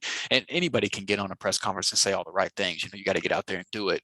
But it's not just him saying these things. Like, if you listen to what anybody in the Cardinals organization has said about Oli Marmol over the years, nobody can stop talking great things about this guy. And like, just for me to make a connection to another one of my teams, it feels very much like Sean McVay, like a guy that was younger than a head coach is supposed to be, but everybody was really excited about. And it could be one of those things where next offseason MLB teams are going to be looking for this young upcoming head coach, and just giving him the job earlier than anybody else thinks that he should be getting it. Anybody that shakes Oli Marmol's hand is going to get a head. Right. I'm always going to be optimistic whenever it comes to the Cardinals. I just can't be any other way. I've tried, like, even last year, whenever things were as bad as they could get, I couldn't really give up on the team. But I don't know, man, listening to what other people in the organization have said about him, I feel really good, man. I'm extremely excited about it. And this offseason is one of the bigger ones in a long time for this team, because I was gonna ask, man, you think they shell out for a shortstop? I think that they should. I think they should, but you think they will? You think Mo will? Because there's probably going to be a lockout, more than likely. It's looking that way. Yeah, so you think they're shelling out $25 million for a dude in a lockout season? I can that see definitely throws. I can see him punting. That throws a wrench in things, but I just don't. Whenever you don't realistically, you don't know how long you're going to have Arenado, because he still has one more opt out that he would have to. I think he retires here, though. I think so too, and I hope so. But the reality is you don't know that. But one thing you do know is this is Molina's last year. Wainwright is getting to the end of his. Next year could be his last year too. Now, if he looks as good next year as he did this year, I could see him continuing to play. It would just be really weird to watch him pitch with anybody other than Molina. And Molina has made it clear that this is his last season. He's retiring after this year. And I'm glad he did it before the season starts, so he gets his well-deserved farewell tour this season. Every ballpark he goes to, he's going to get a send-off that Hall of Famers deserve to get whenever it's their last season in the league. And so, I hope if Waino looks as good as he did last year, this upcoming season, I hope he continues to come back. But it would feel weird not seeing those two guys go out together with how intertwined their careers have been up to this point. And so I don't think now what Mo's going to do, I don't know, but just me personally, I don't feel like you can afford to just punt a position or punt an off season because of a potential buyout or holdout or whatever the case may be. Because whenever you look at that lineup, whenever you have Goldie at first, you have Edman at second, you've got Arenado at third, you've got Yachty behind the plate, you've got O'Neill in left, Bader in center, Carlson in right. Now, I don't expect the trends that happened in that 17 winning streak to happen an entire season, but for the most part, I do think shortstop is the weak point in that lineup. Trevor Story? So, Corey Seager. I want Seager. I would honestly. I'm not going to I'm not even going to complain about Trevor Story or Carlos Correa, but Corey Seager is the guy that I want if I could take my pick. I want Correa, But that's happening. I want one of those guys though. I do. I want them to. There's two things I want them to do this offseason. I want them to grab an upgraded shortstop, and I want them to grab one more front end starter like Scherzer, Kurt. Like I don't think that the Dodgers re-signed Scherzer and Kershaw, and they're both free agents after this year. And there are several other really good starting pitchers. Kevin Gausman. He was great this year. Yeah, he was incredible for San Francisco. There's a couple other names too. He's not front end, but Marcus Stroman should be a free agent, I believe. There's a couple others, but they're escaping me right now. But the starting pitching market is solid. And now the Cardinals, it's going to be really interesting because they've got Jack Flaherty should be healthy. Waino's coming back. Michael should be healthy. Alex Reyes is expected to move into a starting role next year. Dakota Hudson should be healthy. He should be back. He could potentially be a starter. Yeah, but I mean, it's also not training camp without the Cardinals losing half their rotation. Yeah, they're gonna one starting pitcher. Yeah, somebody's going down. Yeah, so I wanted to see them add one top end rotation option. They got plenty. The Cardinals got plenty of like 3 through 5 starters. But I want to see them add another number one. Yeah. Like they're back in. They've got plenty of options for the back end of the rotation. I want to see them improve that front end of the rotation. If they can upgrade shortstop, because the bullpen will be great, and if it's not, they will figure it out. That the Cardinals have shown that whether it's at the trade deadline, whether it's bringing up arms from the farm system, if the bullpen is not good, they will make it good. So that part, I never want a team in the offseason to spend big money on the bullpen. That's a pet peeve of mine. I think that there's too many midseason options and too many internal call-ups that you can make to spend big money on the bullpen. And Andrew Miller has been a prime example of that just for St. Louis here recently. You know, he was a big acquisition. And he's had his moments, but like he's one of the guys that I'm happy his cap hit is coming off of the payroll this year. You know, he's one of Andrew Miller being gone is one of the reasons they can afford to spend money this year, along with, you know, possibly Matt Carpenter, Carlos Martinez. They got the money to burn through. What is it? 45 million coming off? Yeah, they've got 40+ million this year. It was over, counting Yachty and Wainwright, it was going to be over 50 million, but those guys re-signed for pretty sizable 1-year deals. So, but yeah, they've got the money. They've got a team that is ready to win, and they've got a head coach who, like Mozeliak called this season a success. He said, you know, I mean, we made the playoffs. I would consider this a successful season. And then in this press conference, he said, look, anything less than a World Series is a disappointment. Make no mistake about it. Like that is the bar. Like we're going into this season to win the division and to win the World Series. And if you want to back that coach up, you got to make a couple acquisitions if you want to compete with those top end teams. And a lot of people shit on Mo for that just because of the tendencies to look inside a lot more instead of making the splash move. But he's made some pretty sizable splash moves the last few years. He prefers to do it in trades instead of free agent signings. Like Matt Holliday was a trade. Obviously Goldie and Arenado. You know, that seems to be how he prefers to operate, and I have no problem with that. And Mo has done some things to aggravate me over the years, but I sit more on the side of defending him than being pissed off at him. Like I think this franchise could be a lot worse off than where they are. And one thing that I will always give him credit for is he never sells the farm and just gives up on a season. Like there were plenty of people saying that the Cardinals needed to be sellers at the trade deadline this year, and they needed to just blow it up. And Mo didn't do that. Yeah, like the Cubs did. Mo will not pull a Chicago Cubs. He won't do it.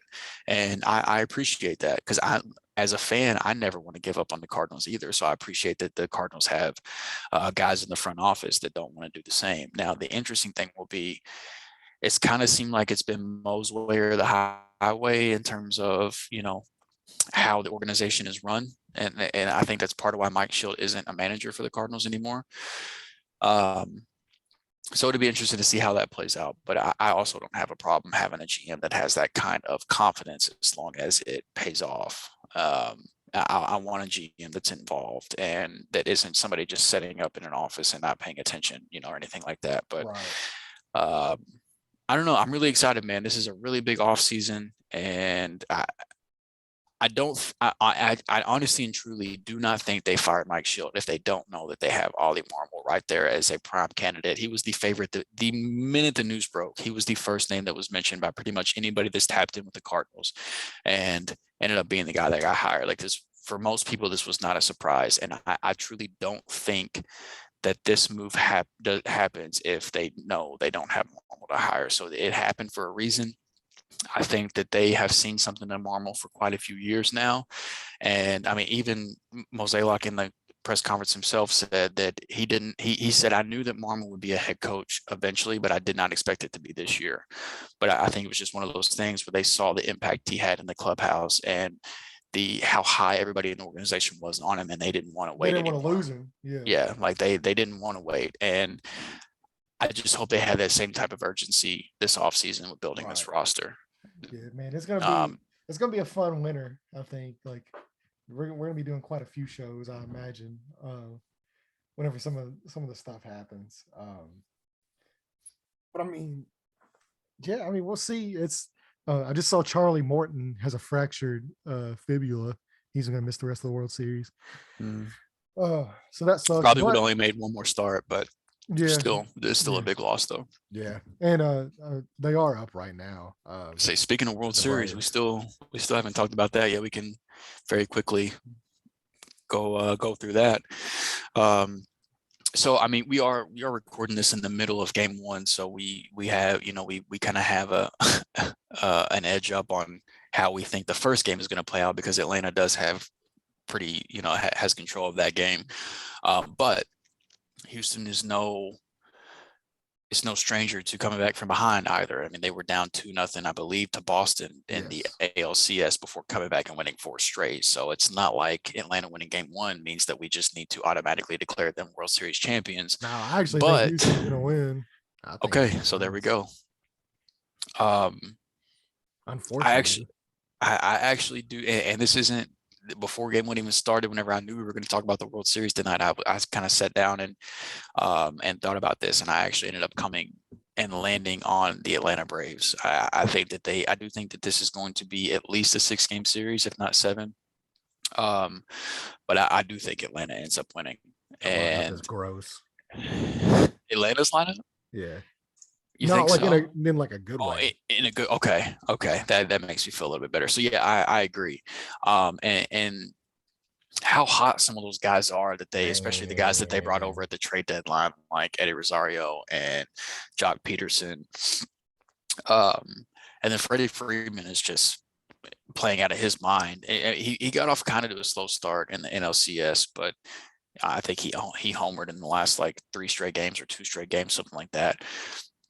And it's just such a great player. And I haven't gotten to watch any of the games tonight, so I don't know how the games played out tonight. But Austin Riley enjoyed a great breakout season this year. I don't know what he's done tonight.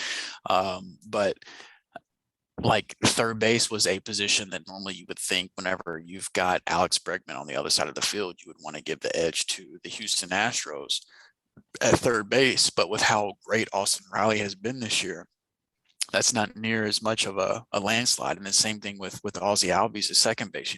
Jose Altuve is an incredible second baseman. You don't really have that much of an edge at second base either whenever you've got Ozzie Albies on the other side of the field. Now, the Astros do have the better defensive catcher, but the Braves certainly have the better offensive catcher. The Astros have a clear advantage at shortstop, in my opinion, and Carlos Correa over Dansby Swanson. Swanson's a fine player, but Carlos Correa is just a next level shortstop. But it's tricky, man, because like you would think that you would think that having a DH would favor the American League team, but I honestly think that And now Jordan Alvarez is an incredible DH, and it's great to have him in the lineup for Houston. But Atlanta's not used to getting to play Jorge Soler on a nightly basis, and whenever they have a DH, they get to put him in the lineup. And this is a team that lives off the home run. And now you got a guy that hit like damn near 40 home runs, or might have hit 40 home runs just a couple of years ago, that doesn't get to play on a night-to-night basis because his defense isn't as great. But as a DH, like playing in Houston, yeah, like he can slug it. And so like now Atlanta gets to put him into the lineup. So I don't think the DH is necessarily like a clear advantage for Houston either. I hate that Acuna's not playing. I know. That's the craziest thing about this entire run to me, is that they're doing this with that. Acuna's been gone the majority of the season. Yeah, like it's like I think this team would be the clear-cut favorite if Acuna was playing, because he's just that big of a difference maker, you know. But I don't know, man. I think Houston might have a slight advantage in the lineup, top to bottom, but I don't think it's a big gap. And it's like, I think this is a very even World Series, which is why I think it'll go 6 or 7, because similarly defensive wise, like Houston was one of the better defensive teams top to bottom this year as well. But Atlanta was not far behind them. Yeah, man, the infields for both of these teams are just so good. Yeah, and Atlanta specifically, though, I mean, their infield defense is incredible. Like you can't say enough about that. Now Duvall being a corner outfielder isn't ideal, but it could be worse. The thing that's interesting for me is the pitching staffs. That's where I really kind of yeah. That's where I swing toward Atlanta. And now I do think Atlanta's got better pitching. If Lance McCullers was healthy and Zach Greinke, even though he's not what he used to be, if those two guys were healthy, it would be a different story. But they're not going to have McCullers, McCullers was their best pitcher, you know, this year, in my opinion, throughout the regular season. And you know, so I mean, not having those guys, it's tough, man. So I think with the offenses being so close and the defenses being so close, that's what kind of ended up making my decision for me. Was I thought that Atlanta has a slight edge in the pitching because of the guys that the forearm strain to McCullers. If he was pitching and you told me that Houston was going to get 2 starts out of Lance McCullers, I'd probably pick Houston to win the World Series. That's how close of a matchup I think this is between these two teams. And I think because of that difference, I think Atlanta's going to edge them in 6 or 7 games. But I do think it's going to be a really close series, though. This is just another one. Like, I mean, I like baseball, not as much as you like baseball, but once the Cardinals are out of it, I just kind of check out. Like, I just check out pretty much. Like, I'll throw on a game if there's nothing else on. But we're hitting that point now to where it's like murderer's row of sports. So I mean, like, you got, you know, the NBA, you got the NHL, you know, you got Thursday night football, you got, you know, Monday night football, you got the St. Louis Blues are off to their first franchise, the franchise first ever 5-0 start. Just, you know, for the record, throwing that out there, you're talking about the NHL, the Blues. Yeah. Blues look nice, man. Blues look nice. Yeah. Man, I wish we had Jared on here. Freaking NBA DFS. Like, that dude is like, I'm telling you, it's that dude's cleaning up like the last couple of days. He is, and I'm telling you, man, I don't know what it is, but I've easily made more money playing NBA DFS than I have NFL DFS. I don't know what it is about it that makes it easier. At least for it, doesn't mean it's easier for everybody. But Jared is clearly seeing success, and I've only played one night of it so far this season, but just in my past playing NBA and NFL DFS, I've easily won more money playing NBA DFS. Mine's the opposite. Like, I've always done better with NFL. Like, I can't ever do shit with NBA.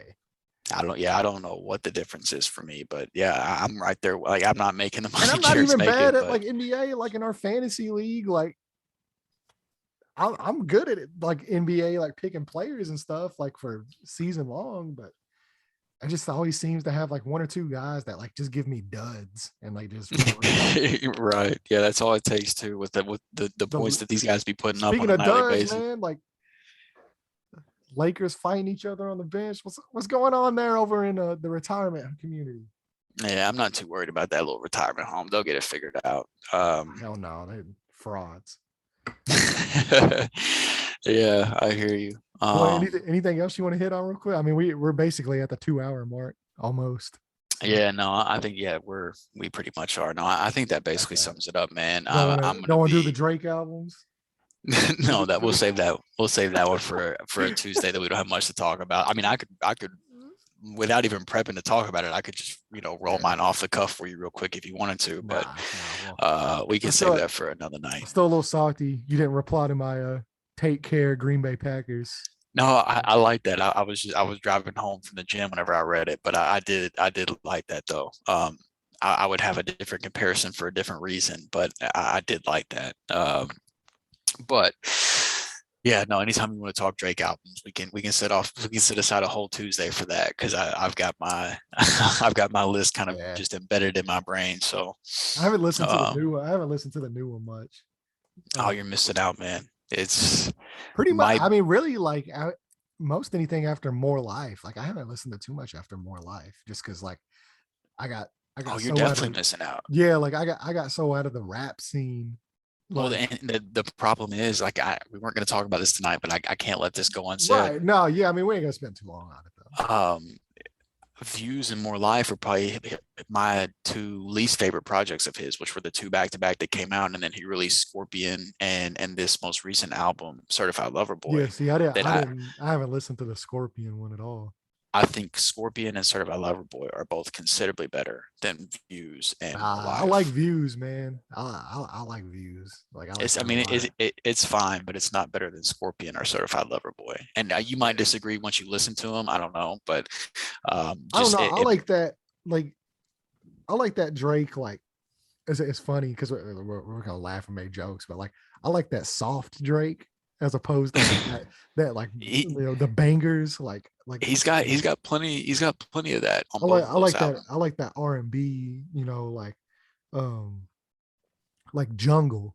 Like I like that jungle Drake. Like that. Look, I mean, his most recent album is literally called Certified Lover Boy. So Yeah, like, I mean, yeah. I just think made it like I'm so like, man, like I'm so into music. Like I'm such a big music person, obviously, because I play music. Like I've, piano, guitars, like I've got all kinds of shit on this side of the room that you can't see. But like, I'm just so like, I like certain rap. Like I love Kendrick Lamar.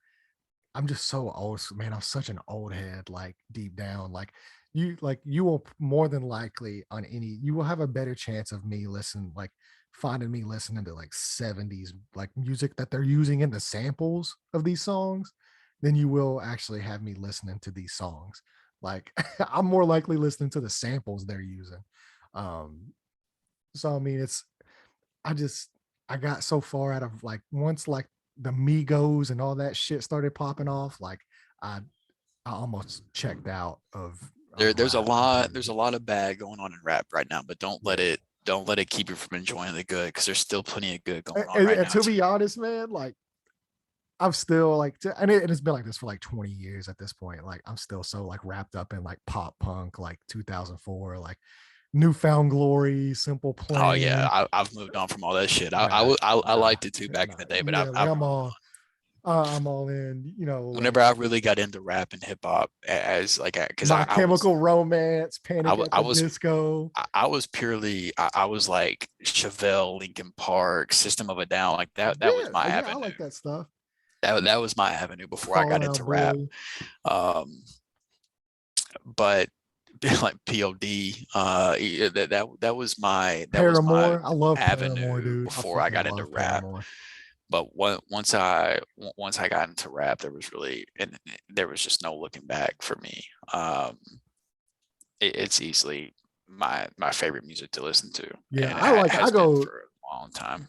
Yeah, I go like deep down to the round. Like I'm talking about like Cute Is What We Aim For, Mayday Parade, The starting line, like I don't know if you've heard of any of those bands. No, I mean, whenever I got into, like, whenever I was younger, my musical influences were my mom and my dad. My mom listened to country music. My dad listened to rock music. And whenever I would listen to music by mom, I was like, I don't fuck with this. Like, I never liked country music. But Oh no, yeah. whenever I would ride with my dad and listen to rock, I'd be like, okay, I fuck with this. Like, but he listened to more he liked Queen and Yeah, classic rock. Metallica. Oh, Yeah, it was a classic, like going into Oh, you should modern, see, like, you should hear about some of the um, concerts I've been to, man. Like, Led Zeppelin, like some of those guys. I've seen Kiss, Tesla, Cinderella, Motley Crue, Poison. Like, I've seen all Some these of the dudes. old ones, I've yeah. seen all these dudes in concert. Like, I get on Rush. I've seen Rush. But nobody introduced Tom me to rap Petty. music. Like I had, like, like rock music was all I knew for a long time, and I had to kind of introduce myself to rap music, and it was You ain't it on the was 90s country, man.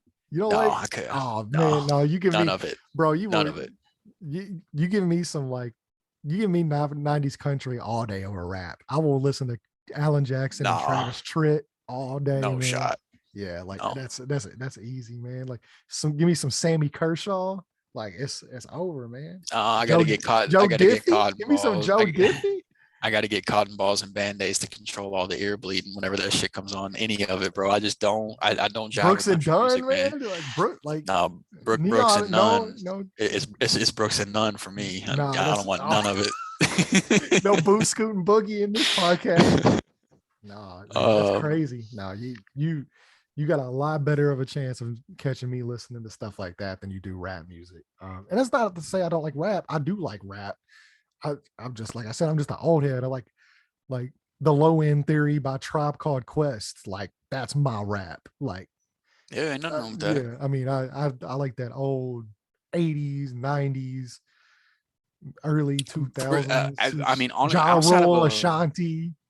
outside of a handful of artists that are still making music right now, like Drake, obviously, Kendrick, J. Cole, the obvious ones, but like outside of those guys and like Joyner Lucas and a couple other artists, most of the rap I listen to, I don't go back like that far, but most of the rap I listen to is old, like rap that would be considered older now. Like, there's not a whole lot of rap that I like that's coming out right now.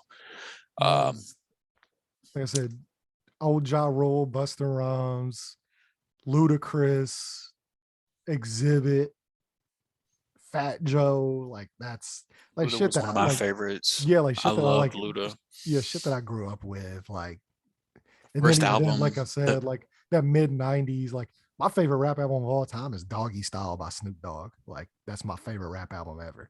Yeah, Snoop goes hard. The Chronic, Gotta Dr. love Dre. Snoop, Dr. Dre, Eminem, obviously.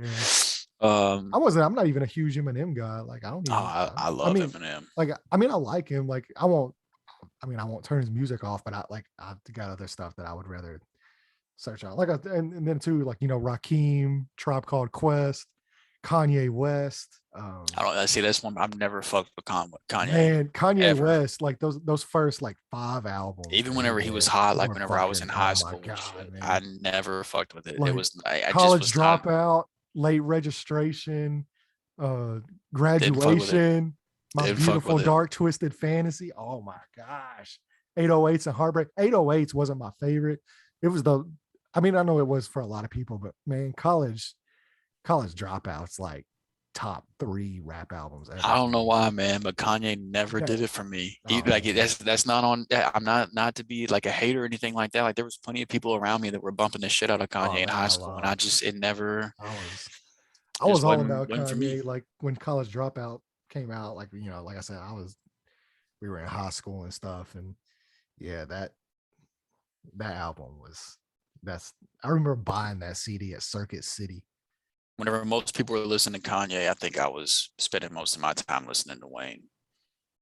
Yeah, I mean, I like Wayne. I mean, well, not that you had to pick one or the other, but I'm just saying, like, I was so absorbed in Lil Wayne at that time that that's what's crazy. That was like, most of what I listened to. Like, I look back at like concerts I've gone to over the years, because I think I've seen Wayne 3 times. Yeah, like I've seen Wayne. Well, I saw Wayne. He was with Nicki Minaj and Rick Ross. We were at that concert and we weren't together, but me and you were both. You went Oh with yeah, Ray and I yeah. went with Blake. Yeah, Yeah, we were yeah, at that. We were we both were at that there. same concert But at the then, like Edward I Jones said, Dome.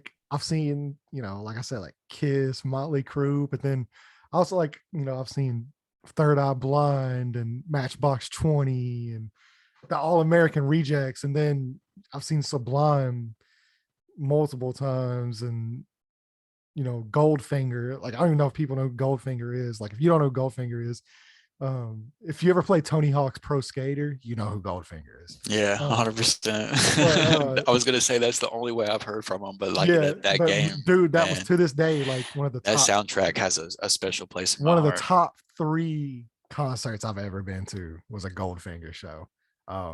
The The only most rock fun. bands I've ever seen in person were Linkin Park. I saw Linkin Park. I saw them in Nashville. And I've seen Chevelle. Those are the only 2 rock bands I've ever seen in concert. I saw Marilyn Manson. I've seen Rob Zombie. But like I've got I've like seen rap James wise, I've Taylor. gotten to. I saw the Spice Girls in 1998.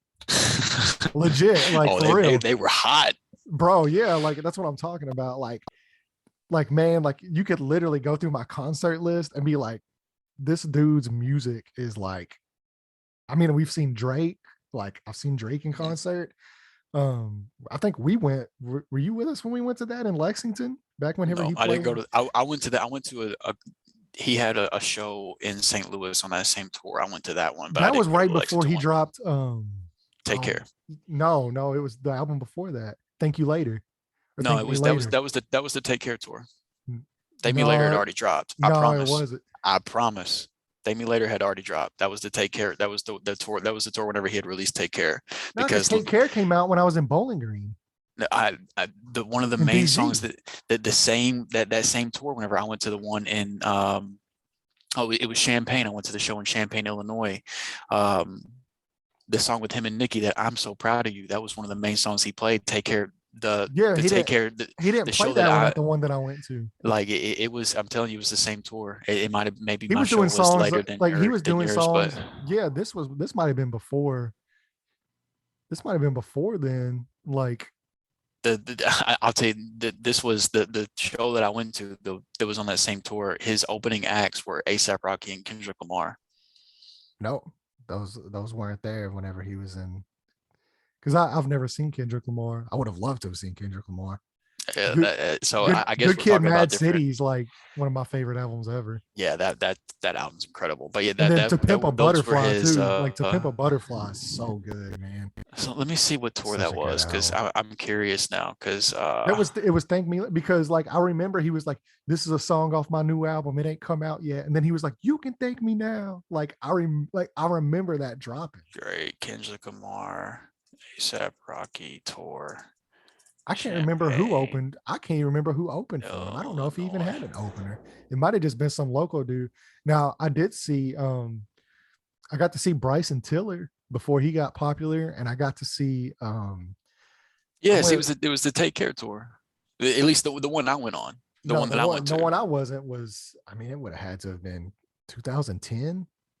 So he called it the Club Paradise tour. It was before Take Care had come out, or like right after it had come out. But this was in 2010. Like I'm trying to think, because I remember Take Care. The first time I listened to it is whenever it dropped. I got it because it leaked. Like you remember it leaking online. Ray sent me the link and I listened to it on the drive back home to Bowling Green whenever I lived in Bowling Green. It might have been the first concert he ever did in Lexington. It probably was the first show he ever did in Lexington. Because he didn't do it at Rupp Arena. He did it at the Field House. Yeah, all these are just talking about Big Blue Man. Which Drake brings out Waka Flocka in Lexington. What did Waka Flocka come out at your concert? So that was 2012. That would have been lit. Dude, I love Waka. Get to hear a round of applause in person. That would have been fun. Grove Street. Yeah, it's not yeah, this was Field House.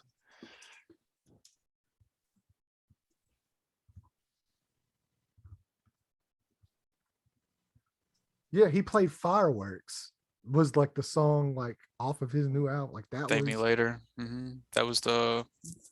That's the first song on Thank Me Later.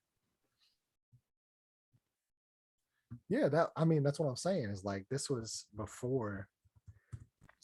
I remember talking about that concert because I was Keaton Yeah, and here we Barkley go. both were trying Here to it get me to is. go. Yep. Here it is right here.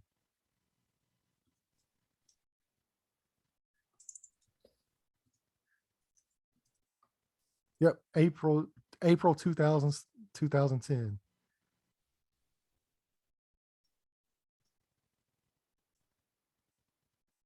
April 27th, 2010. So it's a completely different because he went to Lexington again Yeah, after that's he what I'm released saying. Take Care. This was the first thing. This was like, this was the whenever because he brought John Wall and them up there, like Yeah. I because now me I and remember what you're talking about yeah, now. because me and Jay after the show we went out and we played we met like Bledsoe and Cousins and Patrick Patterson. Like they were outside of the Wildcat Lounge after the show.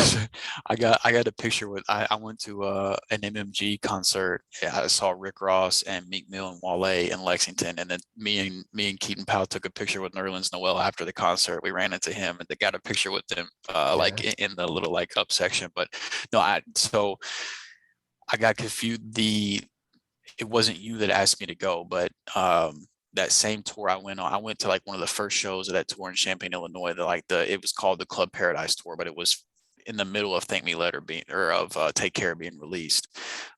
And he had a show in Lexington on the back end of that tour after Take Care had been released that Josh Barkley and Keaton Powell asked me to go to. That was the show that I was thinking of. That's got to be 2012, wasn't it? Yeah, so I remember the show you're talking about. I didn't because you were you weren't the one that asked me to go, but I remember somebody talking about that show. Because me and Jay we were at PCC at that point, right? Yeah, I think it might have been like first year you were there. Yeah. So that's why I remember. But yeah, so I'm thinking of a completely different tour. But I do remember the one you're talking about though. Yeah, but no, I didn't go to that one. I went to it was like a year later was the concert that I went to. But yeah, it sucks because we didn't make it in time for A$AP Rocky, but we made it in time. Thankfully, Kendrick was the last opening act before Drake. We made it in time to see Kendrick. So that was cool. But and then we got to see Drake perform some of Take Care. He didn't perform all of it. Yeah. But yeah, that one was incredible. And then I saw Drake on his Nothing Was the Same tour where he did a lot of Take Care, and then he did Nothing Was the Same as well. Yeah, that would have been a good one. He brought his dad out on stage and shit. It was really cool. And now I've seen Wayne on tour multiple times. I've seen Rick Ross and them, Wiz Khalifa, Young Jeezy, T.I. I haven't been to a lot of rap concerts. I've seen Snoop Dogg. I've seen a lot more rap concerts than I have rock, but like I said, yeah, like I can go from literally like rock. You're all over the place. To the Spice Girls, to James Taylor. Like I don't know if you know who James Taylor is. But like, yeah, I just got tickets the other day. Me and my buddy Brad, he got tickets to see Evanescence and Hailstorm down in Nashville. Like, it's crazy. I mean, yeah, like he just asked me, he's like, "You want to go?" Because I'm always down to go to a concert. And he's like, man, like I'm gonna get these, tickets. I don't know anybody that'll go with me. Do you want to go? I'm like, man, like I'll get down on some Amy Lee. Like I'm not above Evanescence, man. Wake me up inside. I used to jam some. Look, most people jam some Evanescence back in the day. Like you're lying if you said you did. I even know a few Hailstorm songs, and I'm not even huge into them, but I mean, she got a good voice. We'll see what's going on. But yeah, I would definitely recommend, whether whatever downtime you use to listen to music, definitely check out Scorpion and check out Certified Lover Boy. They're definitely worth a listen, and I think they're better than. I think they're his best projects since Nothing Was the Same. I'm trying to think of what in order they go to. Like for me, it's Take Care. By Take Care is far and away number one. Yeah, and then and then Nothing Was the Same, number 2, Thank Me No, Later, number 3. Yeah, so no, I did listen to Scorpion, and I've listened to More Life. I've listened to Views, and I think that was Scorpion was the last one I listened to. Yeah, I like Scorpion more than I did Views or More Life. I would probably have Views above More Life. Like, so for me, it would be Take Care, Nothing Was the Same, Thank Me Later.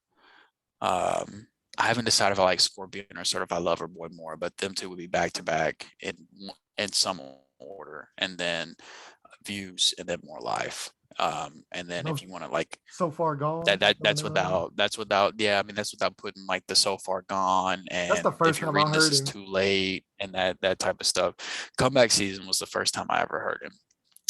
And I mean that's a mixtape, so I'm not putting him in that. But I was gonna say, whenever I was in high school, mixtapes.